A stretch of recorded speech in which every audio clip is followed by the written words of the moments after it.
you so much. There we go. I apologize for the delay. Thank you for joining us this afternoon. We appreciate you being here today. My name is Kayla Rogers, and I am the program supervisor for the Women's Fund. For those of you who are not familiar with our organization, we are a nonprofit dedicated to providing women and girls in the Houston area with the tools that they need to be added for their health. And so today you are joining us for our awareness series. Before I introduce our wonderful guest speaker, I just want to go over a few housekeeping items. If you could remain on mute throughout the presentation just to limit any distractions, there will be an opportunity at the end for question and answer. And then going off of that, if you do have questions throughout the presentation, you are more than welcome to put them into the chat, and then we will address them at the end of the presentation. So today we are very lucky to have Dr. Isabel Garcia with us. After graduating from the University of Texas Medical Branch at Galveston in 2004, Dr. Garcia spent a year interning at Flushing Hospital Medical Center in preliminary internal medicine. Between 2006 and 2009, Dr. Garcia completed Baylor College of Medicine's Family Medicine program at Kelsey-Seybold Clinic. Dr. Garcia is a member of the American Medical Association, Texas Medical Association, American Academy of Family Physicians, Texas Academy of Family Physicians, and Harris County Academy of Family Physicians. When she's not caring for patients, Dr. Garcia enjoys spending time with her husband, an emergency medicine physician, and their 3 children. So Dr. Garcia, I'm going to go ahead and turn the floor over to you. Thank you so much for joining us. Thank you for having me, and welcome everyone to our little lunch and learn. Today we're going to be talking about your metabolism and nutrition and how to be your best self, how to stay your healthiest self so that you have a long and happy life that you can live. So to start, let's see if I can get this working. There's me. I'm at the main campus with Kelsey-Seybold Clinic. And there's different building blocks to your metabolism and your nutrition and how to be your healthiest you. Today, we're gonna focus on nutrition. Food is medicine. I'm a medical physician and I prescribe medications, but I prefer if we spend our money not on medicines, but on buying healthy foods and treating yourself to good things for your body. So we're going to really focus on nutrition today. We'll touch a little bit on the hormones and how they play a role in your metabolism. We can talk also about the blood sugar, how that plays a role in diabetes, how to avoid diabetes, and then also how your thyroid plays a role in your metabolism.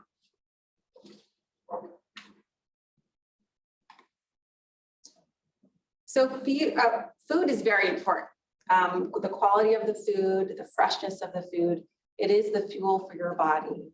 It's what our bodies use and our bodies extract the nutrients from it for our functions to occur, to keep us well, to keep us thinking clearly, to help us feel rested and energized. So it is very important to think about what you're eating, when you're eating, and how you're eating actually. I have kind of a summary of overall nutrition that I'd like to talk about. Tips to avoid, things that you should think about when you're eating.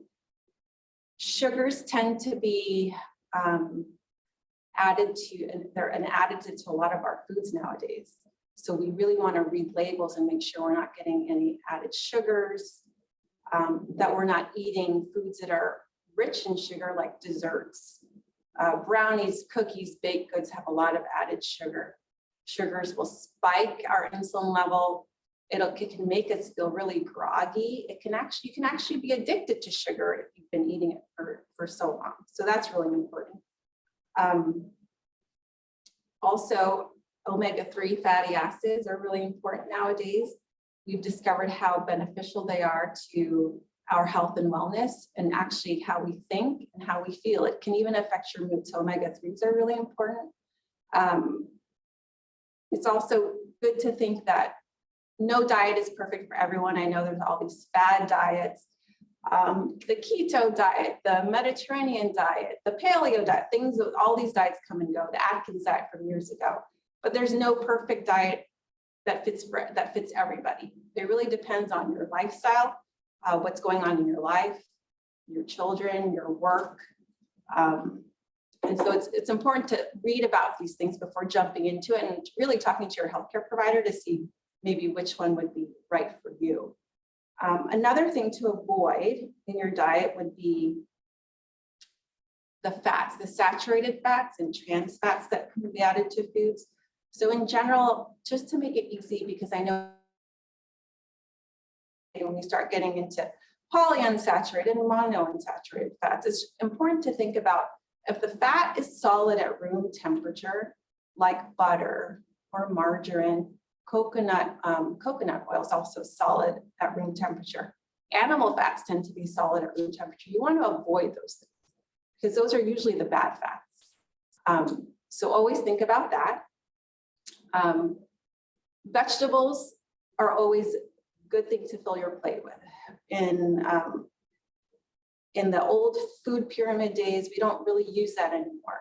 What we like to use is, if you can picture a plate, half of your plate should be vegetables, a quarter can be carbohydrates, and a quarter can be a very nice lean protein. So the more vegetables, the better. Always try to incorporate vegetables and also fruits in every single meal that you eat. Supplementing some things like vitamin D are important.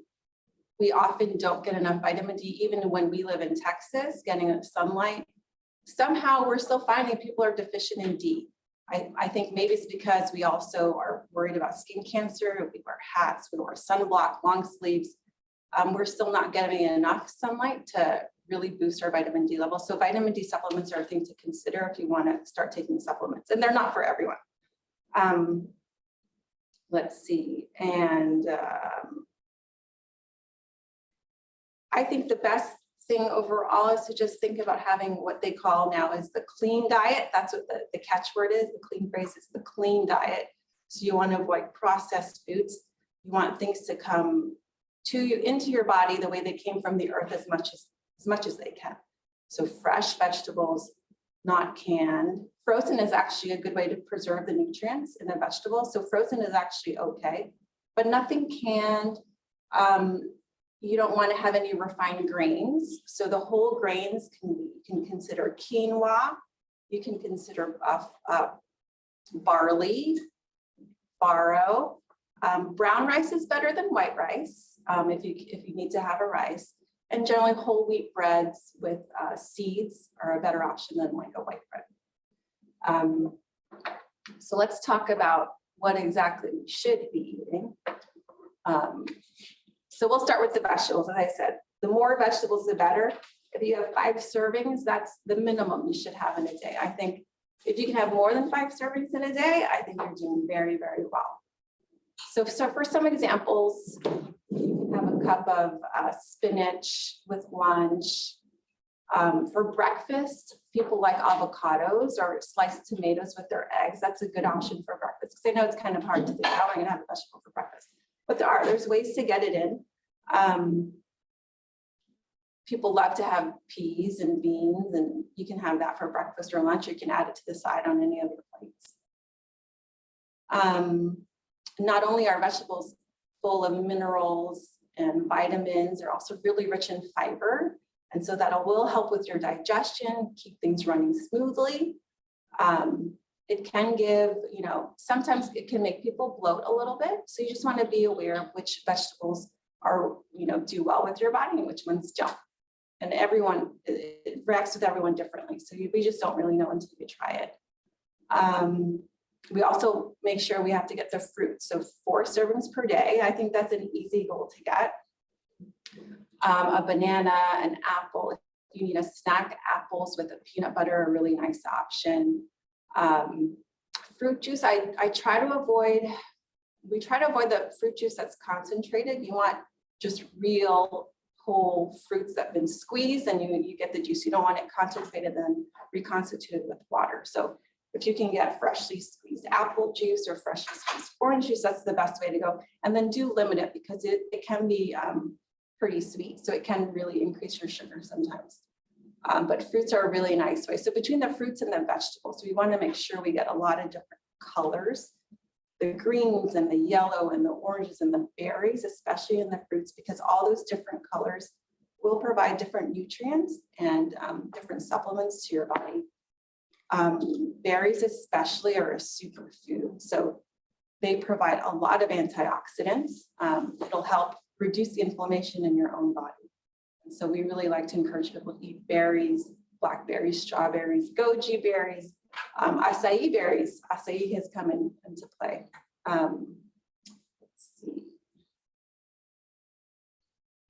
And next we'll talk about grains.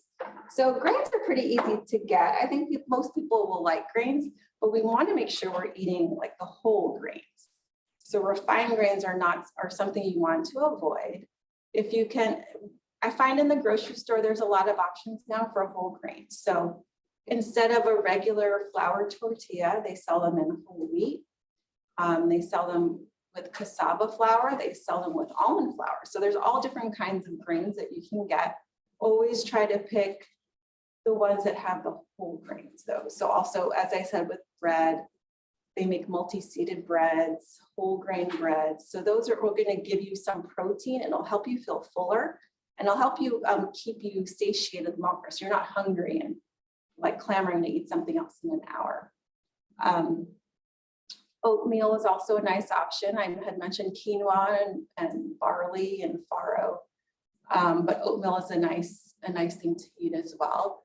The pastas also come in a variety now. They're not just simple semolina flour. They now sell it in whole grain. They make them out of beans. They make them out of corn, which is really nice. So that's also a nice way to get your whole grains if you love to eat pasta. Popcorn is also a nice option. I think that's a nice snack. If you make your own popcorn, you want to avoid the microwavable, like what my kids like, the movie popcorn butter. You know, you want to avoid those because those actually have a lot of trans fats in them. So you want to make your popcorn at home with a vegetable oil, and then you can salt it and flavor it as you like. But that is also a nice way to get a snack and a grain in. Dairy, some people's stomachs don't really enjoy dairy, but dairy is a nice way to get your protein and also actually your vitamin D, because a lot of our dairy, our milk is fortified with vitamin D. It's fortified milk. Yogurt and Greek yogurt are really high in protein, so that's really also a nice snack that will help you keep you full. When you mix it with berries, it's a really, really kind of a nice whole package that you can get your proteins and your antioxidants. So that's also something really good to think about. Cheese we have to eat in moderation. Some people like to eat cheese as a snack, which is great. It has protein in it, so it will fill you up for a little while longer, but we want to make sure we don't eat too much cheese because it can increase cholesterol sometimes, and people that are prone to high cholesterol, cheese can do that. The harder cheese are better than the softer cheeses for your cholesterol, but in general, cheese is a nice snack also to go to if you can eat cheese. Milk, if you like to drink milk, I try to have people avoid whole milk because it does have a lot of fat in it. So either a 1% or a 2% is a nice milk to get. And then also, of course, there's alternatives to milk now. We can find oat milk and almond milk, and cashew milk, and those are all have really good sources of protein as well if your stomach can't tolerate the milk.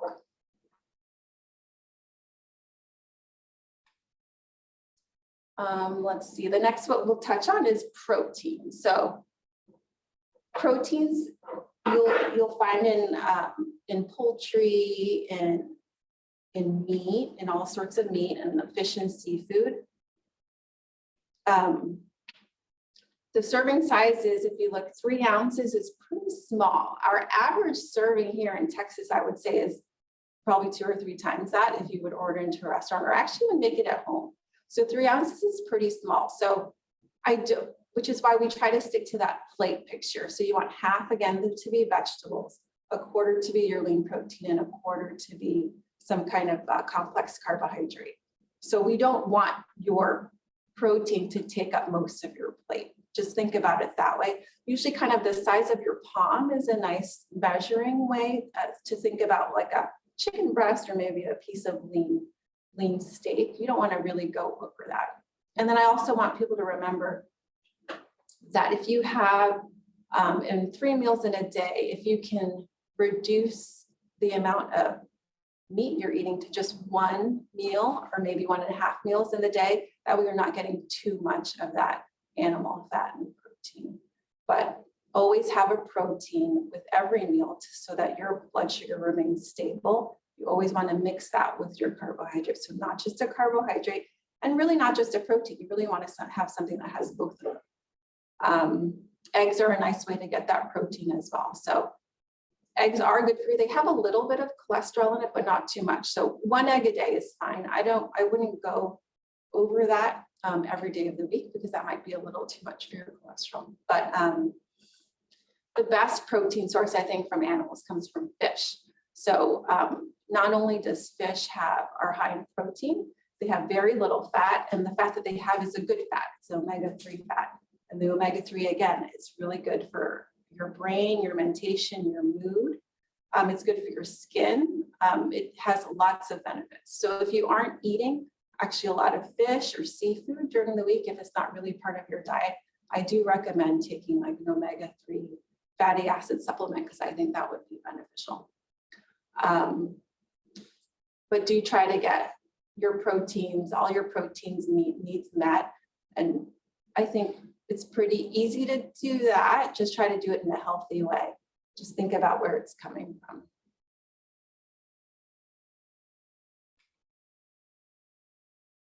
All right, the next part are the nuts, seeds, beans, and legumes. So these guys are really nice protein source as well. Some people are vegetarian or vegan, and so a lot of their protein will come from plant sources like nuts, seeds, again, you can get them from the milk, so like the cashew milks and the oat milks and the almond milks.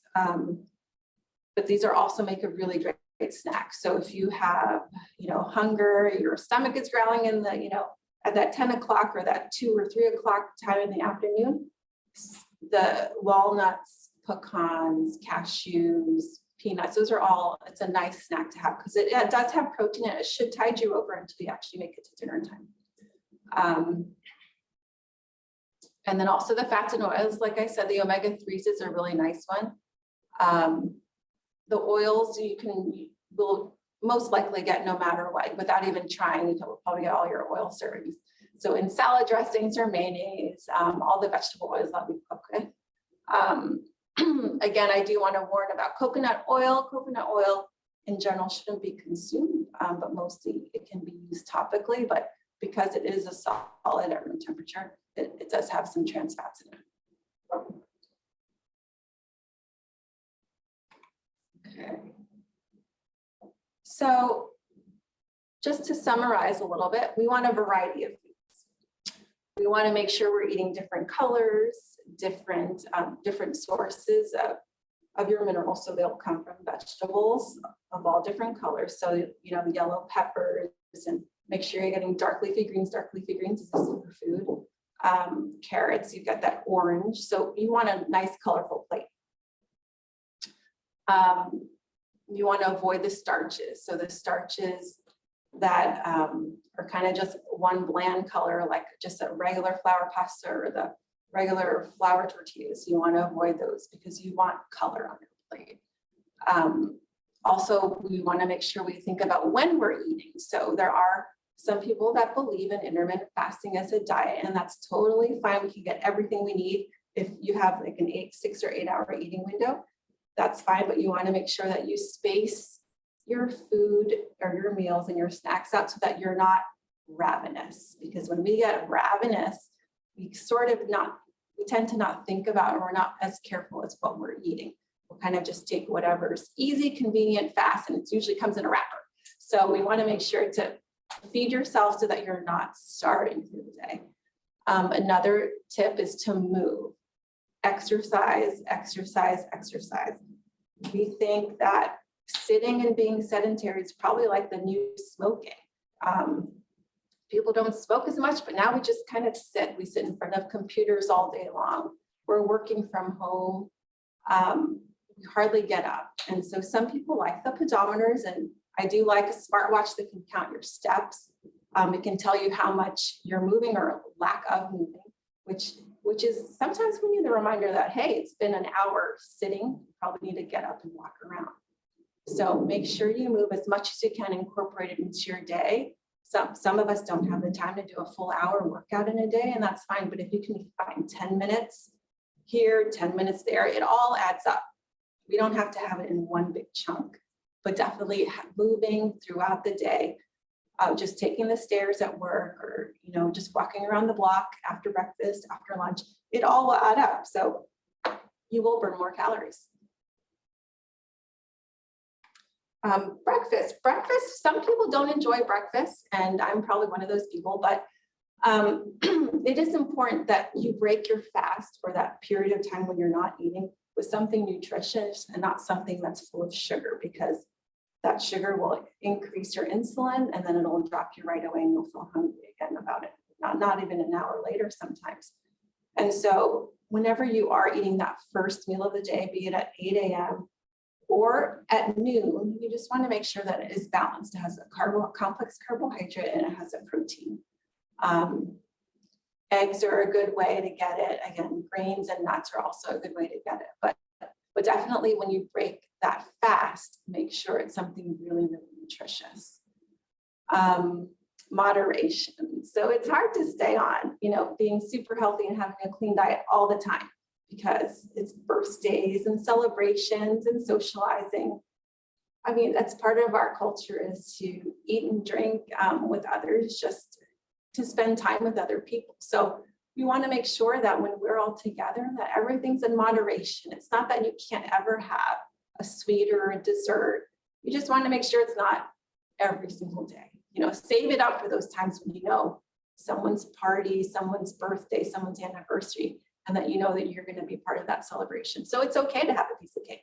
We just don't want you to do it all the time. The environment and where you're eating. So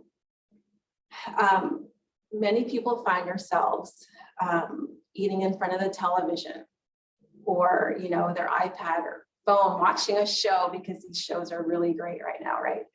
So we want to make sure that we try not to eat while we're doing something else, even at work. So if you're working and eating, it's not great because you're not thinking about what you're eating. It could be healthy, but you might have too much of it because you don't even realize how much you've eaten because you're not paying attention. So you want to make sure to set up a nice place at a table, make sure you're comfortable and that you're not in a rush. That way we can really be conscious about what we're eating and how much we're eating. Listen to your body. So when you're hungry, you should feed it. When you're full, you should stop eating. So it's important to really eat slowly so that you can listen to your body. Because when you may eat too fast and your body hasn't even realized that you're full yet. And so you just keep on eating. So you want to chew your food really well, chew it slowly. Make sure you have a big glass of water when you're eating so you can take sips of water with every bite, because that can help you feel full as well. And just slow down. Just slow down and listen to your body. Again, and if you're hungry, have a snack. Don't wait, because then you're ravenous and you're really not thinking about what you're eating. And the last is to enjoy. You know, food was meant to be enjoyed. It tastes good. We like it. It makes us happy. So really do enjoy your food and slow down and listen to your body. Okay, so now we're going to talk about high blood sugar. We talked about a little bit of how things like a donut or things that are really high in concentrated sugars can really spike your insulin level and actually your sugar levels in your blood. So we consider normal to be between 70 and 100, and that's not a normal, that's a normal for most, but not everyone. All of these numbers are for most, but not necessarily everyone.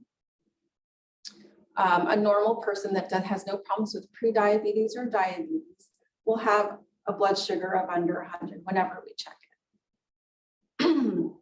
We get a little bit worried because when we start to see blood sugars when you're fasting, when you haven't eaten for 8 hours, if your blood sugar goes between 100 and 125, we call it pre-diabetes.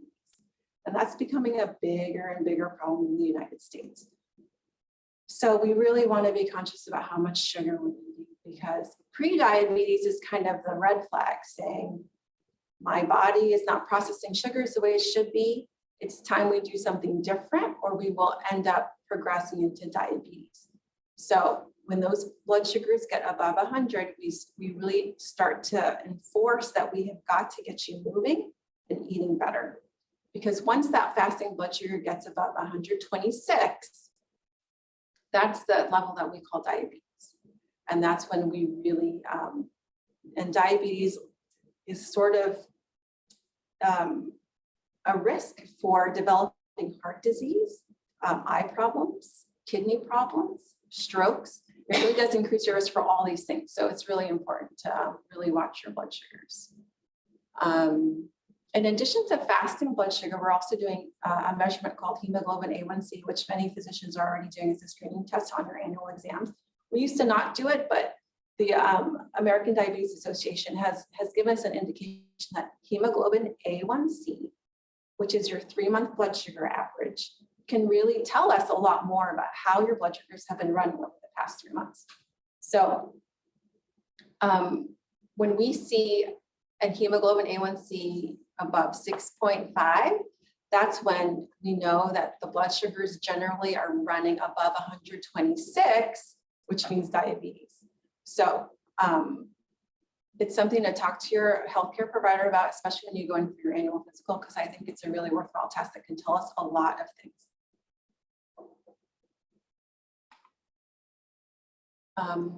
If your blood sugars have been high, these are some things that you might be feeling. You might be a little more thirsty. And then with that increased thirst, you might also be urinating a lot more often, or maybe at night you're getting up instead of once or none, you're getting up 2 or 3 times to go to the restroom. Then when you wake up, you're still feeling thirsty. And so thirst and urination really can tell us a lot about blood sugar. It's not always because of your blood sugar, but it can be definitely a factor in it. Some people feel very tired if their blood sugars are very high, really, really tired, like they want to take a nap, especially after a really big meal that's really carbohydrate heavy. So they feel like they can't concentrate, they can't focus. These are all things that might indicate that we need to check your blood sugar.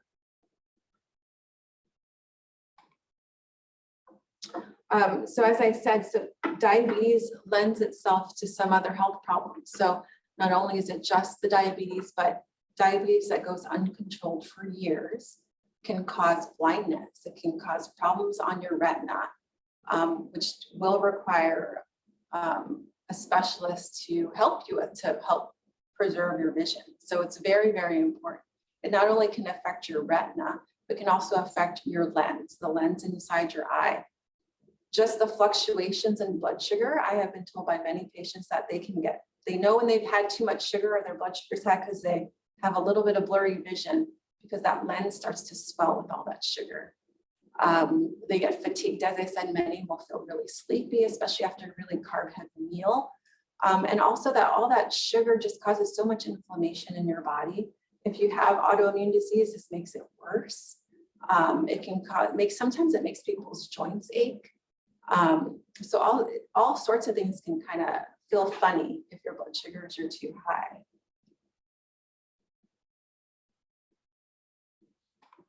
And then low blood sugar. So if you are diabetic, you can have, and on medication, you may be at risk for having a low blood sugar. And to help with that, usually you can recommend like a hard candy or a glucose tablet to bring it back up.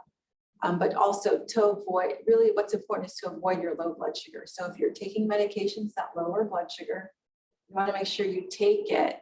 If you're taking your medication, you have to.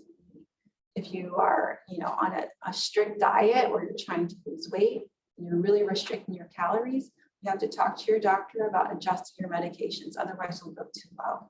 So that's really important to think about, because low blood sugar has a lot of, you can have a lot of problems when your blood sugar can get too low. You can have seizures, you can have memory loss, blackout. So there are all sorts of things that can happen. So it's important to really, really watch your blood sugar. If you don't have diabetes, however, some people do have a hypoglycemia and they're not diabetic and they're not on medication. It's really just important to keep your blood sugar at a steady level. And that would be with taking proteins with every carbohydrate. That way you don't have that really big spike and then drop in your blood sugar. Having the protein with the carbohydrate will help keep your blood sugar at a more even level, so it won't drop too low. And then we'll talk about some hormones. And as I was saying, this could probably be like a whole talk on its own, because there's so many hormones and they all do different things. No hormone works alone, they all work together, and it's not about the absolute level of one hormone. It's really about the ratio between the hormones and that's how it's going to affect and how it's going to make you feel. But we'll look at some of the hormones just to touch on them, an overview of what they are. That way you know what they are, and you can talk about them with your healthcare provider if you need to. And these will all affect your metabolism as well. So estrogen is a very important one for females. It's what makes us us. Estrogen can help with your bones, your bone density, with your cartilage. It, of course, affects your menstruation, your development as a woman. Having too much estrogen has been shown to maybe perhaps affect certain cancers. So breast cancer, if you have too much estrogen, that could be a problem. Also, having too much can affect your weight, it can affect your mood, but also having too little estrogen can also do the same. It can also affect your mood. It can also make you feel bloated or have tenderness of your breast. That's something that's really common when people have an estrogen deficiency. And of course, estrogen is going to change. The levels of estrogen in your body will change throughout your menstrual cycle and actually also your lifetime. So it's something to talk about with your provider to see if perhaps estrogen is at okay levels in your body or not.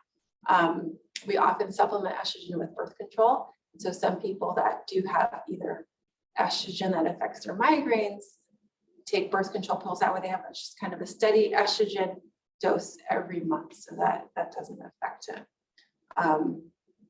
Progesterone, another female hormone. It's really important when we are also in your menstrual cycle, but also for keeping pregnancies. And progesterone on its own doesn't do as much as progesterone versus estrogen, their relationship in your body.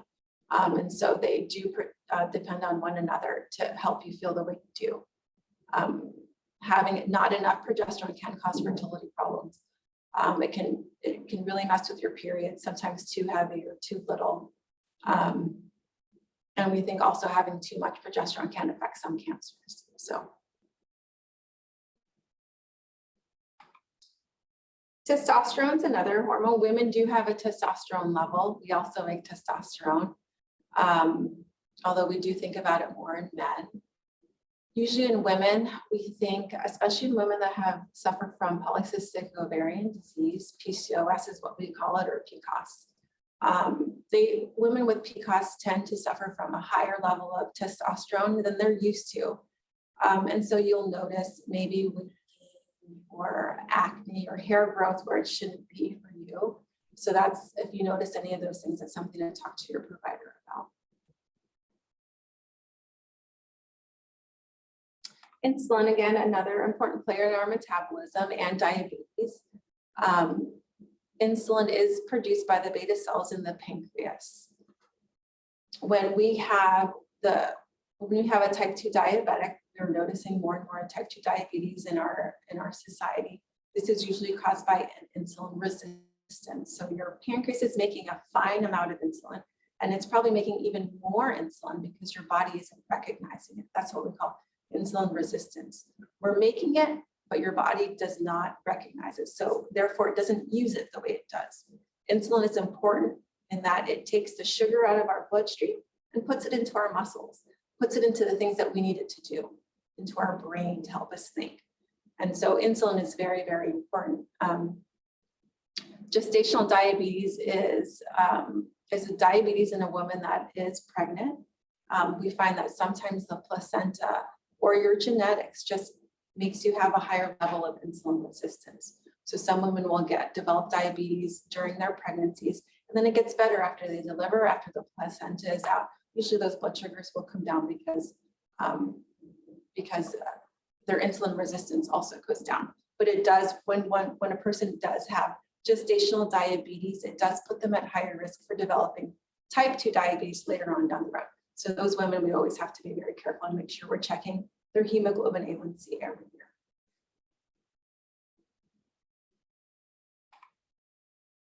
Cortisol is a hormone that is produced during stress. Cortisol is really interesting. So when you're stressed, or if you're having lack of sleep, your body will produce a lot of cortisol. And this can be bad for you because having more cortisol in your system than you should actually puts weight on your midsection. Having higher levels of cortisol actually help you gain weight, but right in the middle, right where you don't want it. And so cortisol is released during stress, during poor sleep. So you want to make sure that you're sleeping really well, because that's when your body really repairs itself. Having these high cortisol levels over a long period of time, you will notice that people eventually become very tired and start gaining weight in their midsection. Cortisol deficiencies, there are several diseases that have cortisol deficiencies, and they will have problems with their blood pressure, and feeling tired as well. So something to think about is your stress level. So stress is something sometimes we can't avoid. Life is stressful. Work, children, everything can cause stress, but it's really important to think about how you're going to deal with that stress. If the stress is unavoidable and it's hard for you to change those things in your life that are so stressful, you really want to think about things that you can do to help lower your stress. Usually that can mean exercise. Exercise is a great stress reliever. Making sure you get good quality sleep every night, that's really important for stress. So you want to make sure that you get a solid 7 or 8 hours a night. Make sure you have a wind down process so that you can fall asleep on time. Plan for what comes next in the morning so that you can plan your bedtime accordingly to the time that you have to wake up in the morning. Meditation is also very helpful for controlling stress. So people that meditate seem to handle their stress a little bit better. Either some like to meditate before bed, and some meditate actually early in the mornings, like before they start their day. So just find a time, like a 10-minute meditation that you can do, and that'll help you feel a little bit less stressed. Human growth hormone is another. It's a hormone produced by the pituitary gland. We are still producing it, even though we're not physically growing in height and stature. Human growth hormone helps our body actually repair itself. So it actually is very active at night. So that's another reason why we really need to be sleeping well. If you are not sleeping well, then your human growth hormone is not getting released and your body is not renewing or regenerating. Those cells grow and are stimulated to grow in the nighttime when you're resting because of the growth hormone. So people that are losing sleep or are very stressed or not getting good rest actually have a much lower growth hormone released from their pituitary gland. So that will contribute to faster aging. And then adrenaline. Adrenaline is something, it's like the fight or flight hormone. It's good if you see a snake or trying to avoid something. It's a great hormone to get you to react, but it's not a great hormone if it's something that you're dealing with every single day. Again, like cortisol, adrenaline, it'll increase your heart rate, make you feel sweaty, make you feel sick after a while if that adrenaline level is way too high. And then there's the thyroid hormones, and we'll talk about thyroid a little bit. The thyroid gland is right here on your neck. It has two sides, one on the left, one on the right, and a little piece that connects it. Thyroid hormones are really important in your metabolism. It really actually affects everything in your whole body. It affects your menstruation, it affects your metabolism, it affects how you think, how your hair grows. It can affect how moist or dry your skin is. There's several different diseases that affect the thyroid. Some people will have too much thyroid hormone, some people have too little thyroid hormone. And it is something that needs to be corrected to have good bone health, skin health, and a good healthy weight actually. So looking at all the hormones together, stress and anxiety affect all of these hormones. Medical problems as well, depending on what kind of medical problems you're having or what kind of genetics you have actually, will depend on which kinds of hormones are going to be playing a more active role in your body. Genetics is really important. It's something that you really need to talk about when you come in for your annual wellness visits. That way we can think about, if your mother had high cholesterol, maybe we should really work on your cholesterol too, because it can be hereditary.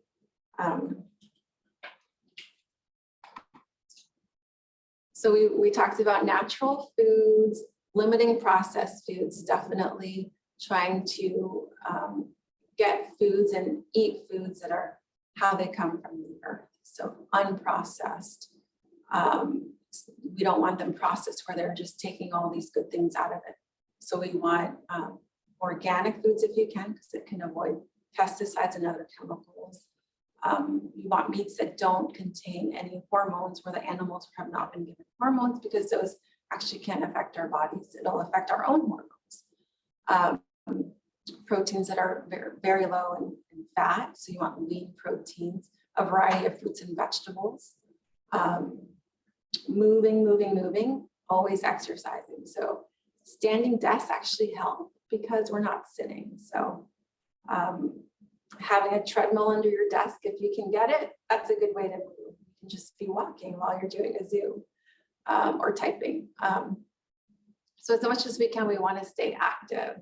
And again, you don't have to do it all in one chunk if you don't have the time, but definitely try to get little spurts in here and there throughout the day, because it all adds up. 1 or 2 stairwells, once or twice a day, in addition to a walk around the block. And then if you have time for strength training, that would be great, but not all of us do. So just keep moving.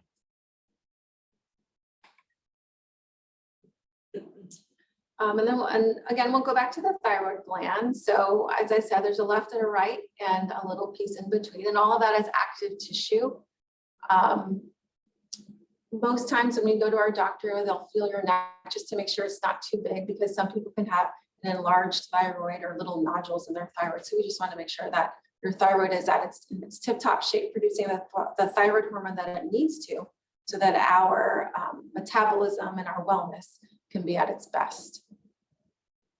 These are some of the gland disorders that we see in thyroid. So hypothyroidism means that your thyroid is not producing enough thyroid hormone, and it's easily replaced with a tablet. Often it's taken throughout your life once we've discovered it, but sometimes it's not. Sometimes it can be a transient thing, but hypothyroidism actually and hyperthyroidism both are easily treated. So we want to make sure that we check our thyroids to make sure they're functioning well. Often with hypothyroidism, people feel tired, their hair feels dry and brittle, their nails are cracking easily or splitting, their skin is dry. Some have constipation, always feel cold, or feel like they just can't think clearly as well as they used to. So those are all symptoms of hypothyroidism. And again, it doesn't have to be just hypothyroidism. Those things can be caused by other things, but it's something we definitely need to rule out. Hyperthyroidism is when we have too much thyroid hormone. So the gland or something in the gland is producing too much thyroid hormone. And often people will feel jittery, hot, have really frequent loose stools. Sweating a lot can also happen. So those are things that we also need to check out if we're having those symptoms. Goiters means that your thyroid gland is enlarged. So in some goiters, you can actually just see it with your eyes. If you look at someone and their neck just seems really thick, that can be a goiter and needs to be checked out. Thyroid nodules can be felt when we feel your thyroid and we run our fingers over your thyroid, and we can feel little nodules or balls in there that shouldn't be there. They can also be cysts that can be benign, but it's definitely something we need to check out. I guess that's it. So I'm open to questions. Yes, so I'm gonna go ahead and open the chat right now. If you have any questions, feel free to put those there. If not, you can also unmute yourself if you would rather ask your question out loud. We have a question here in the chat already. Can you mention seepage again, where the eye and the vision is concerned? Oh, for high blood sugars? Yes. So when our blood sugars are too high, it actually causes your lens in your eye to swell, and it will make people have blurry vision. That happens pretty immediately when your blood sugar gets too high. Over time, chronically, if your blood sugar remains high, it can affect your retina, and that will cause vision loss or partial vision loss. It can, the beginning signs of the retinopathy is what we call it, can be seen only with a dilated retinal exam, which is why it's really important that we all get annual eye exams that include a dilated retina exam. For diabetics, it's imperative that diabetics get an eye exam every year, no matter what. Okay, thank you. My next question is, you mentioned supplements quite a few times throughout the presentation. Can you, one, let us know if you have a specific brand that you like, or how can we know that we're choosing a good supplement? So supplements are hard because there is really no FDA regulation for supplements. So we honestly, sometimes we don't know what's in them or how much. It says on the label, it said, 100 milligrams of something. We can't always be sure that's really truly 100 milligrams because it's not tested. There are independent testing labs that do test the supplements. I can't remember their names off the bat, but they will be labeled. There will be a little seal on it if it's been independently tested to make sure it's good quality. What I like to do is to go to sellers that check the quality of their supplements. So Whole Foods checks the quality of the supplements that they sell. So I tend to lead people to go to Whole Foods, and there's some online retailers as well that make sure that their supplements are of the tip-top quality. Thorne is one, THORNE.com. They have a really nice supplements that are well tested. What else? Let's see. Supplements that I do recommend people take, not necessarily a multivitamin unless your diet is not rich in fruits and vegetables. I think multivitamins have a little bit of a lot of things. And so in general, if you're not eating very healthy, I think a multivitamin is a nice way to do it, a nice way to get your minerals and vitamins. But if you have a pretty healthy diet, eating lots of fruits and vegetables, you're meeting all of your daily requirements, a multivitamin probably isn't necessary, but a vitamin D supplement is probably necessary just to get enough of that, because we're finding many people have low D levels. Thank you.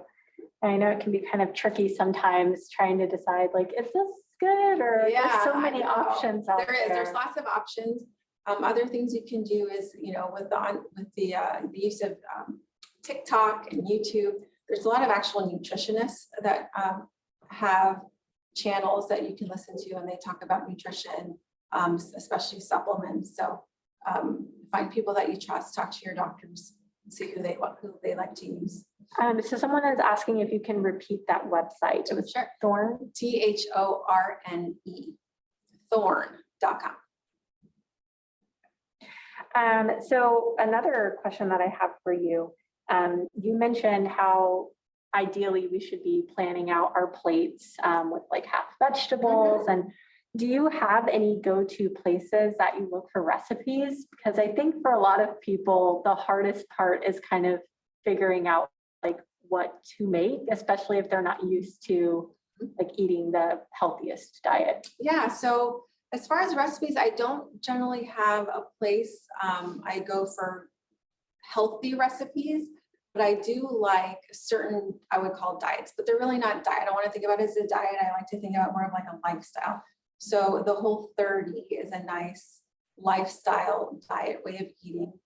The healthiest though, I think, is the Mediterranean diet. So Mediterranean diets have been shown in studies to really improve cardiovascular health. So that's the one I really stand behind, the Mediterranean diet. So there's a lot of recipe books just with Mediterranean diet recipes in them. So those are good places to look. Perfect. So we don't have any more questions. Now, Oh, okay, go ahead. Yeah. okay, so I had a total thyroidectomy. So now you have my radar going on, like, what should I do or what type of conversation should I be having with my doctor? Sure, when you don't have a thyroid, you must take thyroid supplement. So we will give you thyroid hormone to take exogenously, and we can actually check those levels in your blood to make sure you're getting the right amount. And sometimes it takes a little while to get like just the right amount, but we'll get there. And it's also not just about your blood levels, but it's also about how you're feeling on the medication. And also your dosing will vary if you were to gain or to lose weight or have some other medical chronic condition, those doses might have to change. So They still looking, so, do the Women's Center, or, cause I'm with Kelsey Sebo, Oh, I'm a patient, do y'all have like a nutritionist center or a program for nutrition? Cause I have to do a lifestyle change, but I don't know how. So like you said, a lot of people don't, I don't know how to eat healthy, and a lot of the fruits that you was naming, I never heard of.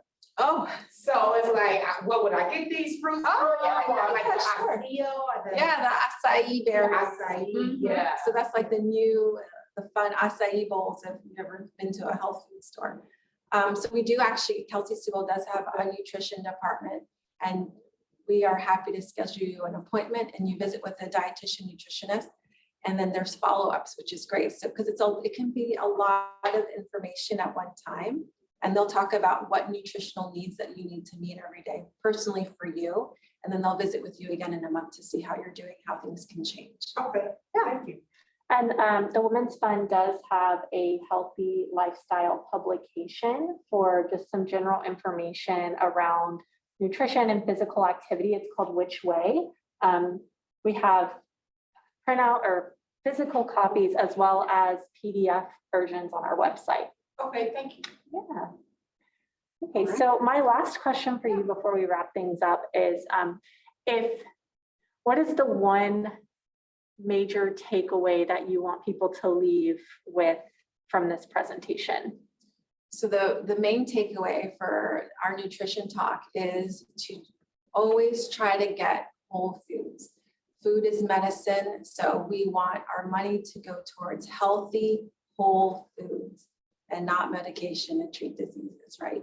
We want to spend our money on good, healthy foods. So whole foods really is the takeaway, clean eating. Well, thank you so You're welcome. much. We appreciate Thanks for you having me. being here with us today. So just a few things to close us out. If you leave today and you have questions, I know that I typically will leave presentations and still have questions that I need answered. You can always email us at healtheducator@thewomensfund.org. And we will work to get your questions answered. I will be sending out a follow-up email with the survey link. We would really appreciate if you take a few moments to complete the survey and let us know how we did, what things you liked, what things we could improve, as well as what other topics you would be interested in hearing. And forgive me, my clicker is not working today, so I have to come over here one more time. I do also encourage you to visit our website, thewomensfund.org. There you can register for any upcoming events or presentations that we have, view our publications and download PDF versions, and find up-to-date volunteer opportunities. I posted our websites as well. Follow us on social media. And then our next presentation will be a doc talk on April 7th. We will be going over the Wisdom Study, which is a groundbreaking study around breast cancer. And we have a presentation on the 12th of April with UHD over financial wellness. And then our next awareness series, which is a hybrid presentation again, will be on April 20th, I believe. And we will be with Dr. Patel talking about addictions. So we encourage you to register for these presentations, spread the word, allow other people to register as well.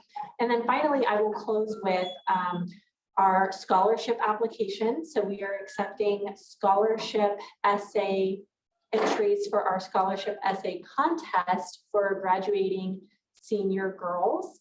And we also have opened up our nominations for the John P. McGovern Award. So you can visit our website to find more information about the scholarship essay contest as well as the McGovern Award, or you can always email us at healtheducator@thewomensfund.org if you have questions about any of the things that I just told you to in this presentation. But again, thank you so much for joining us, and we hope to see you next time. Bye.